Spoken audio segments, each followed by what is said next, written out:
T'as envie d'apprendre les langages de l'amour. T'as envie de montrer aux gens qui t'entourent que t'es aimes pour vrai et profondément. T'as envie de savoir comment te faire aimer. Qu'est-ce qui différencie les couples heureux de ceux qui s'aiment pas tellement? Si c'est des questions que tu te poses, reste dans mon vidéo parce que c'est ce qu'on va voir aujourd'hui. On va apprendre les 5 langages d'amour. Mais avant toute chose, générique.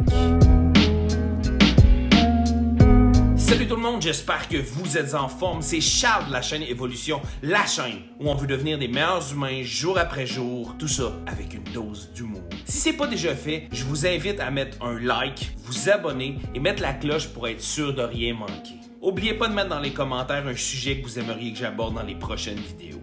Je vais vous confier un secret que vous connaissez probablement déjà. L'humain, par occurrence toi, moi, ton voisin, n'importe qui d'autre, on a un besoin fondamental. Puis c'est lui d'être aimé. On a besoin de ressentir que les gens autour de nous nous aiment. On a besoin de se sentir aimé, de se sentir entouré. C'est plate, mais c'est ainsi va la vie. Nos parents et n'importe quelle autre religion sur la planète nous l'ont toujours dit. Nous aimer les uns les autres. Puis c'est malheureusement ce qu'on a oublié. La seule chose que personne nous a appris, par exemple, c'est comment s'aimer. Comment ça marche? Qu'est-ce qu'on fait pour montrer aux gens qu'on les aime? Comment montrer à nos proches, à notre conjoint, nos amis, qu'on les aime pour vrai? En étant poli, gentil, pas leur cracher au visage. Si je vous disais qu'il y a plus. Si je vous disais qu'il y a un langage, une façon de communiquer qui nous distingue les uns des autres.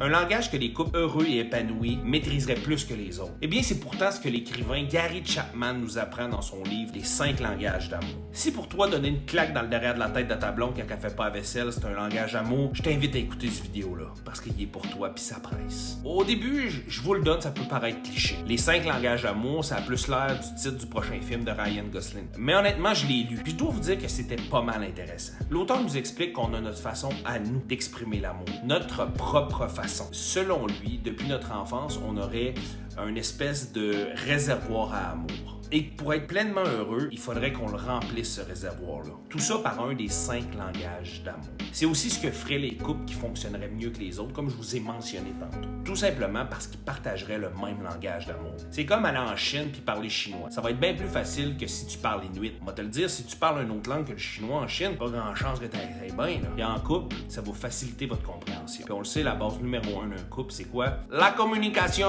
Merci, c'est ce que vous vous dites. Merci Charles, mais c'est quoi les langages? Calme-toi Boris, ça s'en vient. Commençons par le premier. Les paroles valorisantes.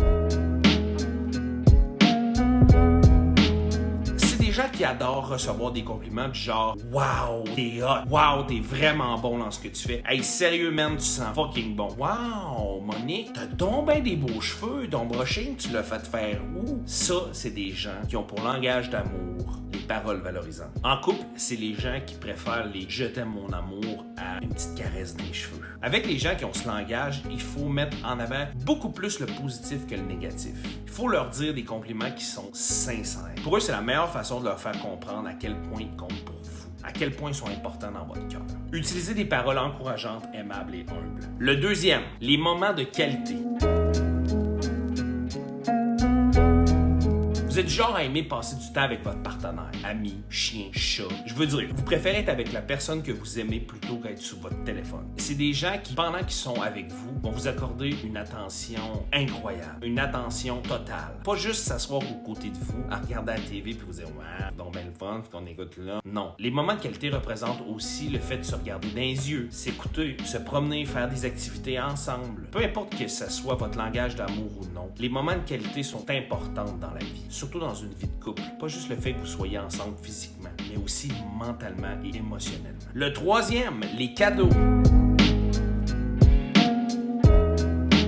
Vous êtes du genre à aimer faire puis recevoir des surprises. Peu importe le genre de cadeau, que ça soit fait à la main taillé dans du vieux bois de 1700 ans, sous la 4e pleine lune, au 3e hurlement d'un loup gris qui s'est jamais accouplé, ou tout simplement que vous en achetez un. Pour vous, c'est uniquement le geste qui compte. Les personnes pour qui le langage d'amour, c'est les cadeaux, ils ont tendance à magasiner leurs cadeaux 6 ans d'avance. Ils passent devant quelque chose et ils se demandent toujours « Ah, ça pourrait faire plaisir à qui? » C'est des maîtres dans l'art du cadeau. Il ne manque pas une occasion pour faire des surprises. Toutes les raisons sont bonnes avec eux pour faire un petit cadeau. Le quatrième, les services rendus.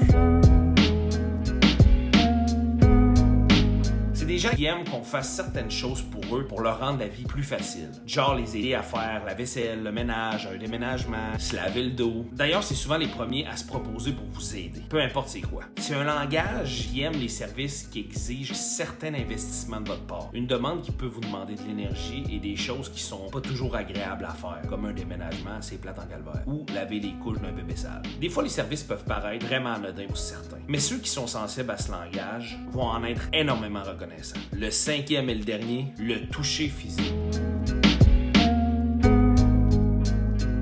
Ici, on parle pas de mettre ses mains dans les culottes d'un inconnu, parce qu'en prison, la seule personne qui va vous donner de l'amour, c'est Jacques, votre coloc de cellule. Je parle plutôt d'embrasser, coller, de masser, de tenir la main, de prendre dans ses bras une personne que vous connaissez. Faut se souvenir de Jacques. Ça te tente pas d'être dans une cellule tout seul avec un gros monsieur 10 pieds 2. Ces gens avec ce langage ont tendance à avoir une appétit sexuel plus développé que la moyenne. Pour ces gens, le simple fait de lui caresser le dos vaut beaucoup plus qu'un simple « je t'aime ».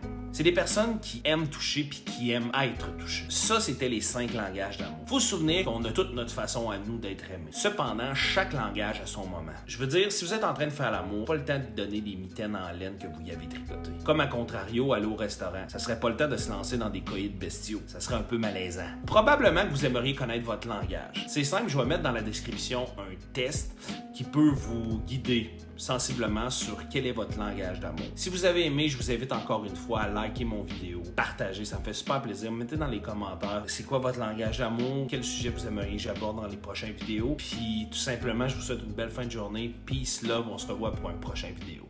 Yo!